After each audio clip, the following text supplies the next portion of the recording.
OCD. Spain. Can I change it? No. I tried to help. In this section, Charles the Second. Charles the First is Charles the Fifth. Charles the First is Charles the Fifth. Charles the First, handsome fellow. Consider how unfortunate looking he is in this painting, and figure that he is a royal prince. This is right before he took the throne. He's a royal prince, and he's paying for this portrait. You're the artist painting the portrait of the royal prince. You want to make the royal prince look good, don't you? Because you'd like to paint some more portraits. So this is the artist making him look good. Imagine what this cat looked like. We have some other portraits of Charles that are out there. He was not a handsome fellow. By any means. What? Is that his real hair? That is his real hair. Reminds me a little Farquaad. The Habsburgs, he is a member of the Habsburg family. He's a descendant of the Habsburg line. We most often associate them as the emperors of Austria and Hungary, but they had a birth defect that grew more pronounced with each generation in the Habsburg line. And part of it was this large, jutting, protruding lower jaw. It got so bad towards the end of the Habsburg line that some of them couldn't chew right because their jaws became more pronounced. And, yeah, very unfortunate, tremendous underbite. Okay, so when Charles ascends to the throne of Spain, he is the first Charles ever to rule Spain. So he becomes Charles the First. He is Ferdinand and Isabella's grandson. Okay. A few years later, after he's been the king of Spain, his grandfather on the other side dies, and he inherits all of the holdings of the Holy Roman Empire, including the crown of the Holy Roman Empire. But he is at that time the fifth Charles to be the Holy Roman Emperor. That is why Charles the First is Charles the Fifth. Same dude, different crowns. Okay? Robert, what's your mom's name? Joanne. What do you call her? Mom. What's your dad call her? Joanne. So, it's two different people, right? You mean mom is Joanne? But she's called different things when she's doing different jobs? Seems like My point. Right? Same dude, different names, different jobs. He does not stop being the king of Spain when he becomes the Holy Roman Emperor. He is both at the same time. He doesn't literally wear both crowns, but he is wearing both crowns. Okay? Figuratively. What's that? He hangs one of them off his chin. Look at how much better looking he got as he got older. Isn't that amazing? No. Yeah. The ruffles help. The Van Dyke collar of the time. He's also tremendously more powerful. So that makes him. And so doesn't that make the artist make him a lot prettier? Okay. Holy Roman Emperor, ruling like half of Europe. Pretty powerful guy. What? They didn't have mirrors, yeah. He knew he was unfortunate, yes. Okay. This is the Holy Roman Empire. Everything you see in green is territory occupied by the Holy Roman Empire. So Spain was already Spain, right? What you don't see on this map is Spain's other holdings that are not part of the Holy Roman Empire. What else does Spain have that's not part of the Holy Roman Empire? The Philippines and New Spain and the Viceroyalty of Peru. Okay, all of the lands in the New World. So ordinarily, the Holy Roman Empire had been ruled by a Habsburg. Well, Charles is a Habsburg, but he's just not an Austrian Habsburg. The Habsburg has different branches, right? You guys have cousins? Yeah, same thing. Cousins all live right here in town with you? All over the place, right? Same thing, okay? So if we look at what this territory is, here's the Netherlands, right? On your map today, that's Luxembourg, Belgium, Netherlands, okay? Over here, Romania, Transylvania, that's right, Vlad the Impaler. The Tyrol in Austria, you've got Hungary going on, a little bit of northern Italy, the Kingdom of Naples, the Kingdom of Sicily, the Kingdom of Sardinia. Remember, I said Italy doesn't become a nation until the very late 1800s. And so these separate kingdoms were components within this larger empire. The Holy Roman Empire is a paradox. And you guys learned those terms in English this year, right? What is a paradox? A contradicting statement. The Holy Roman Empire is not holy, nor is it Roman, nor is it really an empire. Here's Rome, right here. Not even part of the Holy Roman Empire. Okay, there's the middle one. Why is it not holy? It should be ruled by a holy person, right? No, it's not. And it's not an empire, because an empire would be territory ruled solely by one individual. Okay? Well, I told you Spain is part of the Holy Roman Empire. But I also told you Charles was king of Spain. Well, then what was the prior Holy Roman Emperor to Spain? He was still the Holy Roman Emperor. And there is a king of Naples and a king of Sicily and a king of Sardinia. So what this is less of an empire and more of a loose alliance.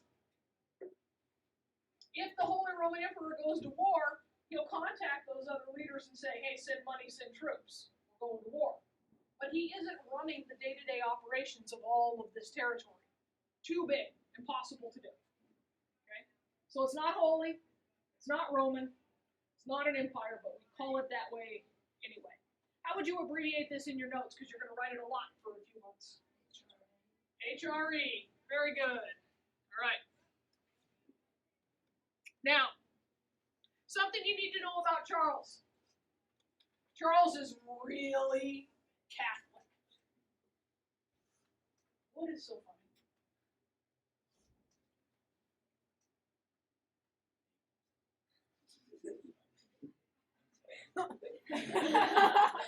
Grow up. Wow, grow up. Okay. Charles is uber Catholic. He would not at all be amused by that. Way Catholic. Charles is ruling Spain at a time when the Spanish Inquisition is at its peak. What was the Spanish Inquisition? It is the Roman Catholic Church looking at individuals in Spain to see if they are Catholic enough. Torture, burning at the stake, all kinds of stuff. This is when the Moors and the Jews are expelled from Spain. Uber Catholic. You couldn't be Catholic enough to make Charles happy. Charles rules a long time, almost 40 years. In that time, he, as the Holy Roman Emperor, carries on a lot of battles. He will fight with the Spanish Netherlands. Why? Because some of them don't want to be Catholic. And remember, if you're Charles, is it okay to not be Catholic? No. And then he fights with the Ottomans, the Turks. The Ottomans have a leader called Suleiman. Suleiman, I suppose you probably want to be able to write that down. Suleiman invades Europe from Turkey, and he goes north and west through the Balkans. He occupies all of those Balkan countries. He sets up a major base in Hungary. And from there, he attacks to the west. What's to the west of Hungary? Austria. He lays siege to Vienna in 1529 for nearly an entire year. And it is Charles and the army of the Holy Roman Empire who pushes them back. Does not expel the Turks from Europe, but at least relieves the siege of Vienna. Why was it so important to keep the Turks from capturing Vienna? Because even though Charles is now the Holy Roman Emperor, Vienna is still seen as the capital of the Holy Roman Empire, and it's the capital of the Habsburg Empire. Okay. Now, how many of you have ever had a croissant? Okay. What country do you think a croissant comes from? France. Lots of people think the croissant comes from France. It comes from Vienna. It comes from Vienna. What is the symbol that you see on the flag of Islamic nations? The crescent moon. Bakers in Vienna, as this siege is coming to an end, want to celebrate the victory over the Ottomans, over the Muslims. And so they bake a pastry, a light and flaky pastry, in the shape of the crescent moon to celebrate the victory over the Turks. And that is where the croissant, crescent, that's where it comes from. Got it?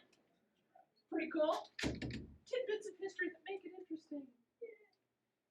So every time you eat a croissant, you are mocking the Ottoman Turks and their defeat.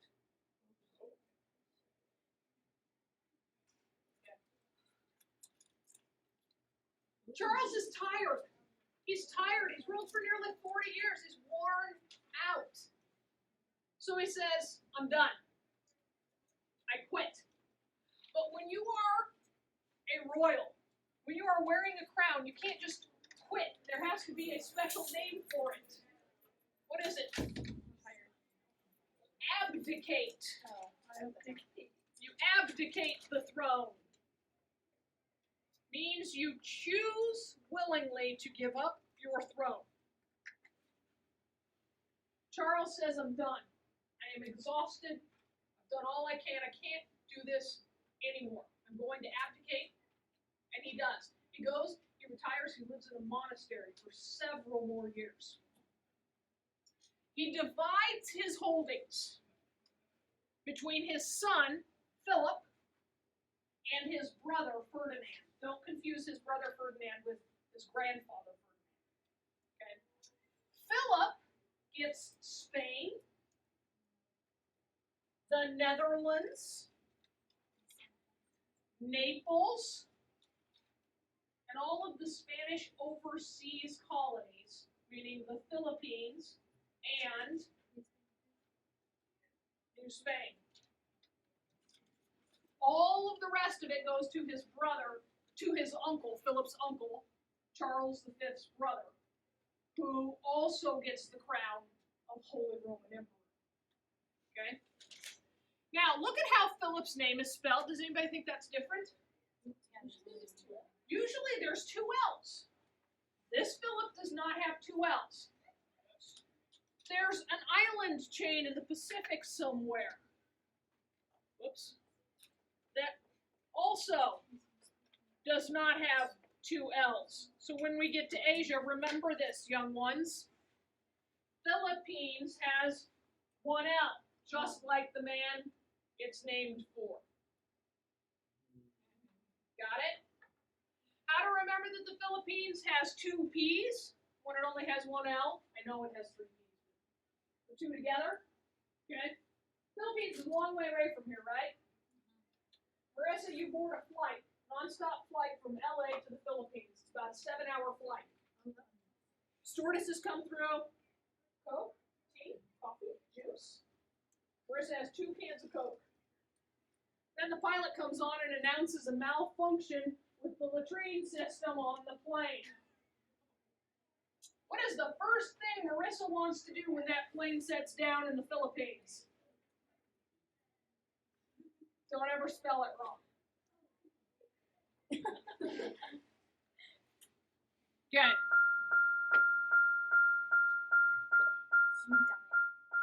You're dying? I'm sorry. So remember, Charles V was really Catholic, right? His son, Philip II, the second Philip to rule Spain, is even more Catholic. He is uber Catholic. He is mega Catholic. You can't get more Catholic than Philip. One of his contemporaries said, not exactly these words, something to the like of, Philip's more Catholic than the Pope. Does this tell you how much of a rabid Catholic Philip is? He wants to make sure that Catholicism is preserved and protected wherever it is and spread as much as possible. He really ups the number of missionaries going to the New World, into the Philippines. He is all about Catholicism. He lives pretty much like a monk. Yes, he's got a wife and kids, but he's work, no play. Work and pray, work and pray. That's pretty much it. Now, he is what we call an absolutist monarch. An absolutist, meaning he has absolute power. He believes in something called divine right monarchy. Divine right means you've been chosen by God.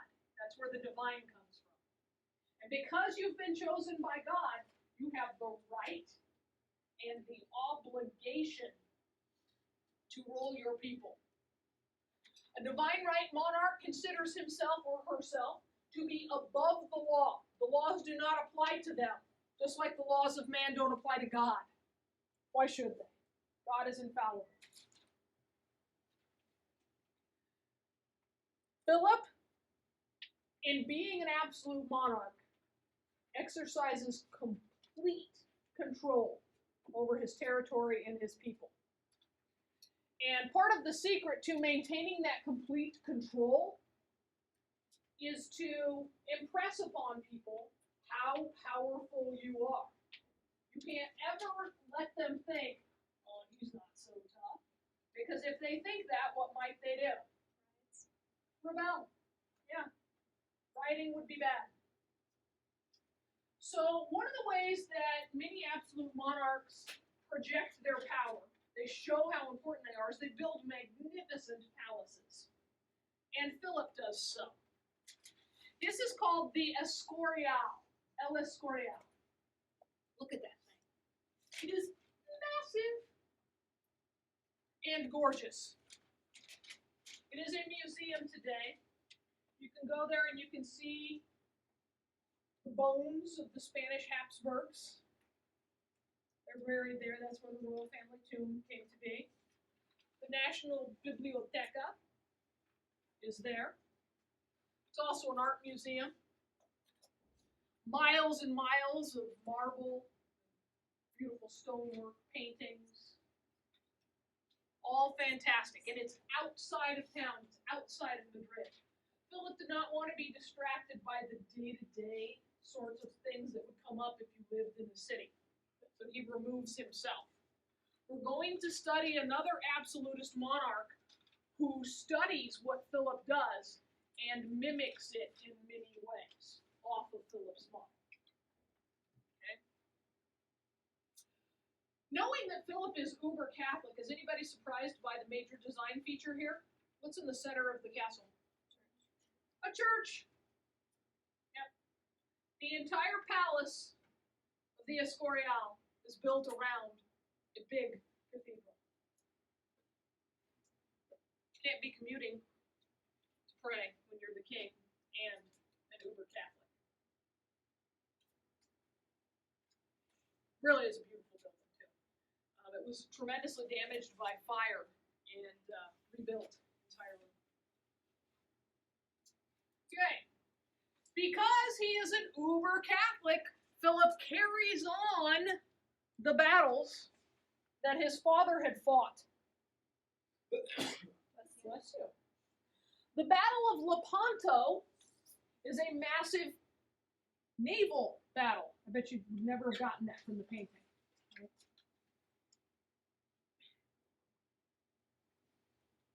The Battle of Lepanto takes place in the Mediterranean Sea. It is the Ottoman Turks against the Spanish. It is a very hard-fought battle. It is very costly on both sides. But the Spanish emerge victorious, and they prevent Turkish domination of the Mediterranean Sea. They don't wipe the Turks out. The Turks will continue to harass Spanish shipping in the Mediterranean. But Philip is able to count the Battle of Lepanto as a big victory because he preserves the freedom of the Mediterranean Sea. The Turks don't get to control it all. It's significant. It's also the last offensive naval battle that the Turks will wage.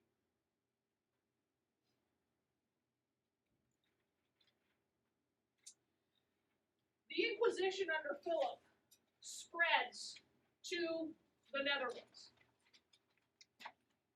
Philip's heard about what's going on up there with all of these, Protestants and their Reformation and these accusations that there could be anything wrong within the Catholic Church. He finds that vile, repulsive. He does not think that's the place of the people to be questioning the church. And so he's going to do everything he can to put a stop to that sort of vile behavior. And so he authorizes the Catholic clergy within the Netherlands to carry out the Spanish Inquisition tactics and styles in the Netherlands. Well, there's a difference between carrying on the Inquisition in Spain and carrying it on in the Netherlands. And the big difference is the Spanish army is in Spain. They are not in the Netherlands. Philip is in Spain. He is not in the Netherlands. And so when the clergy start carrying out these pretty brutal tactics in the Netherlands, the people don't react in quite the same way. For instance, has anybody ever been left home while mom and dad went out of town over the weekend? Okay. They call, they check on you. Yep. How are things going? Things are fine, right? Oh yeah, everything's great. It's great. This is happening, this phone conversation's happening while you're in the hallway closet while there is a massive house party going on. Oh, things are fine. It's great, right? Would some of the stuff that goes down while they're out of town ever happen if they were home? Not in a million years. Not in a million years. Philip is out of town. He's calling the Spanish Netherlands. How are things going? Oh, it's cool. It's cool. We're chill. It's all right. He's not there to impose his will. It's hard to do things like that by remote control. Okay? What are the people in the Spanish Netherlands thinking? We do what we want, right? So when Philip does send an army up there, what you get is open fighting in the streets, riots, rebellions. Things are not good in the Spanish Netherlands. There are problems. Eventually, Spain is going to lose them. They will separate. He'll keep control of a little bit, but most of the Netherlands will separate and become Protestant. You just can't put the hammer down. Philip views this as a personal failure because remember, in failing to keep the Netherlands Catholic, he has failed himself and his church. Because if you're going to be the best uber Catholic you can be, you want to force everybody else to be uber Catholic too. And then Philip makes a grievous error. Philip was a smart guy. He was a very hardworking guy. He would do anything it took to ensure Spanish dominance in the world, including marrying 4 different chicks over the course of his lifetime. That's right. His first wife is from where? You guys have got to read the little insets in your book. Just because it's printed on color doesn't mean it's not important. Where's she from? Portugal. Well, doesn't that seem like a marriage of convenience? She just lives next door. Oh, and guess what happens? Portugal becomes part of Spain. Because, remember, in this time, marriages aren't for love. Oh, my darling, I love you, I love you, I love you. No, they are for acquisition. They are for political reasons. My goodness, that is such a nice book. I'd love to own that book. Will you marry me? If he marries me, it's my book too, right? My goodness, what a beautiful country you have. I think our countries would be very good together. Should we get married? This is how Philip operates. Okay? Now, you got to piece together some things you've already studied. First wife from Portugal dies. Okay? Childbirth is an incredibly difficult thing. It's incredibly taxing on the body. And when we have doctors who don't have much understanding of how the body works at all, if there are any complications during childbirth, such as a breech birth, babies are supposed to come out head first and face up. And if they're coming out face down or butt first or leg first, that's a problem. And it can cause massive trauma.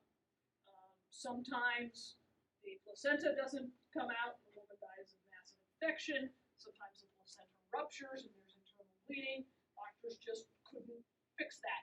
In fact, most women aren't even attended by a doctor, even if they're royal. What have they got? Midwives. Yeah. So, wife number 1, dead. So, Philip goes hunting for wife number 2. Is he looking for love? Not even close. Remember, uber Catholic, political convenience. Well, before Philip came to the throne, what had happened in England? Henry VIII converted an entire nation of people from Catholicism to Protestantism. Ah! Can you imagine that this thought just blows Philip's mind up? Big time. And so then Henry dies and Philip's going to be like, yes! Except that Henry's son, Edward, continues the Protestantism. No! And then his daughter comes to the throne. Mary Tudor becomes Mary the First of England. Oh my gosh, guess what? She's the daughter of Henry's first wife, who was Catherine of Aragon. Aragon is in Spain! Oh! She's Spanish! Mom's Spanish! How's Mom going to raise the daughter? Catholic! Oh, Mary looks hot. She is one hot mama. Actually, she was quite middle-aged, a little dried up. Didn't have many teeth left. Terrible bad breath, always.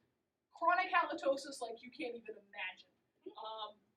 Imagine the worst your feet have ever smelled when you took your shoes off, and let that sit for like 3 days in your mouth. This is Mary. Okay? Philip woos Mary over a distance. Why is he so interested in this marriage? To get land. To secure an alliance with a now Catholic nation, because Mary flipped England back, right? That's where she gets the whole Bloody Mary thing. Oh, and by the way, he kind of admires those tactics, right? Philip and the Spanish Inquisition, Mary and burning people at the stake, punishing them for, right? It's a match made in heaven. Oh my gosh. Yeah. So he arranges this marriage. And by doing so, he's also solving a problem for Mary, which is that she's a single lady, right? No heir to the throne. And if she dies, who's next in line? Elizabeth. And Elizabeth is Protestant. And the wife of that whore, Anne Boleyn. And that's not okay because when Henry married Anne, that made her mother's marriage, Mary's mother's marriage, not exist. So Mary becomes a bastard. Mary never forgives Elizabeth for the sins of her own mother. Because no Elizabeth had anything to do with it. But she never forgives them. So Elizabeth is like, yeah, oh my gosh, who wouldn't want to marry a rich and powerful, now bachelor?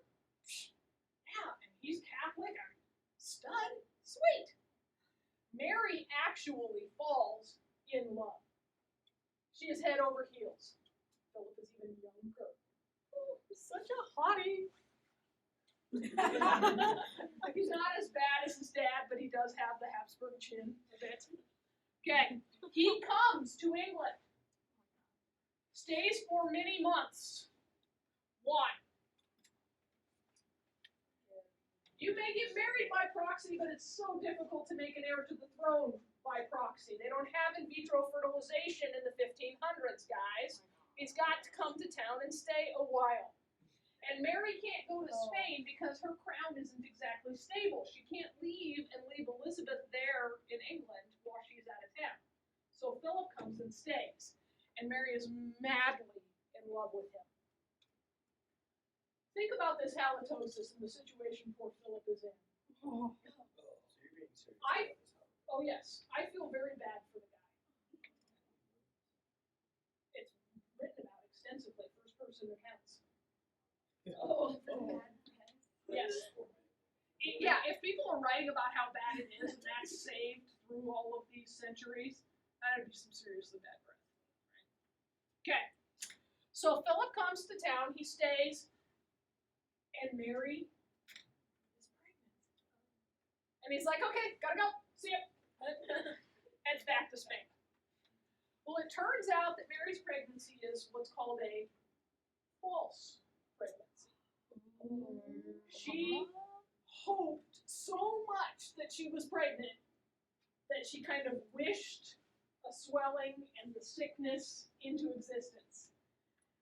And then after long enough, it became clear that nope, and yeah, not even a miscarriage, just a false pregnancy. So she's like, please, oh yeah, you can, your brain is incredibly powerful. Well, in the power of prayer, she spent almost as many hours praying. Mary was as uber Catholic as Philip is. She spent almost as many hours on her knees in her private chapel praying as she did sleeping and ruling. Easily 40 to 50% of her life praying. So she has to write to Philip and bring the bad news. Nowhere. Because this child would inherit both thrones and most of the New World. Well, Philip, not real happy, kind of repulsed at the thought of going back. Because remember, for him, it's a marriage of diplomacy, not of love. And she's so gaga for him that he's just like, ugh, get away from me. You ever known somebody in one of those relationships? Yes. Where the girl was like, oh, I'd do anything for you, he's so wonderful. Ah. And the guy's just like, so Philip comes back. He stays for as short a period of time as he can get away with, then he leaves. A few months later, it's apparent Mary is pregnant. But she's not. Philip never comes back. We're not sure what Mary died of, but there's pretty good reason to believe that there was some sort of an abdominal tumor. Tremendous amount of pain. It might have been ovarian cysts all along. The doctors didn't do autopsies back then, so we don't really know, but based on some of the symptoms, doctors today who examined what was written about her at the time think something bad is going on below the diaphragm. She eventually dies, and Elizabeth takes the throne. Elizabeth never marries because she watched the torture that Mary put herself through. Elizabeth never marries, rules alone, and preserves England as a bastion of Protestantism. So, try as he might, Philip the Uber Catholic can't do it. Now, that is not to say that he didn't try. As soon as Elizabeth takes the throne, calling on behalf of His Highness Philip II of Spain, Your Majesty. Oh, really? What's he want? Well, he offers his hand in marriage, Your Highness. Now, Mary was pretty shrewd. She was Queen of England. When she married Philip, she refused to allow him to be crowned King of England. And thus, she was never crowned Queen of Spain. Elizabeth says, you have no claim on our throne, on our country, and certainly no claim on my heart. Elizabeth's entire reign is spent fending off various suitors because she's convinced that none of them could possibly love her for her. They love her only for her crown and her power. So she will also die childless, and that will be almost the end of all Tudor rule in England, and we'll switch over to the Stuarts, but we'll do that in a couple of sections. During Elizabeth's reign, Philip, incensed at England having been switched from Catholicism back to Protestantism, and incensed at Elizabeth's very rude rebuffing of his offer of love, wink, wink, love, says, all right, fine. You won't marry me, and you're going to turn all those poor people Protestant? I'm just going to have to come and crush you. So he launches the largest armada ever to set sail. How does he afford to do this? All the gold and silver from the New World. Builds a massive fleet. And he sends it up to defeat Elizabeth. Now, Elizabeth does not have a big enough fleet to counter. Henry, although he got incredibly wealthy from the seizure of all of the lands of the Catholic Church, waged quite a number of wars on his own. Mary was not a wise custodian of the royal treasury, so Elizabeth doesn't have a ton of money to spend. She doesn't have a very big navy. So she tells her ships, run away. Tells them, flee. Pick your battles, fight where you have to. Charles's admirals pursue the British fleet instead of sailing up the Thames and laying siege to London. They pursue the British fleet around the northern end of Great Britain and down on the windward side of the islands in the North Atlantic in the fall. Terrible, terrible decision. Terrible, terrible weather. What you see in the circles are cities. In the X's are battles.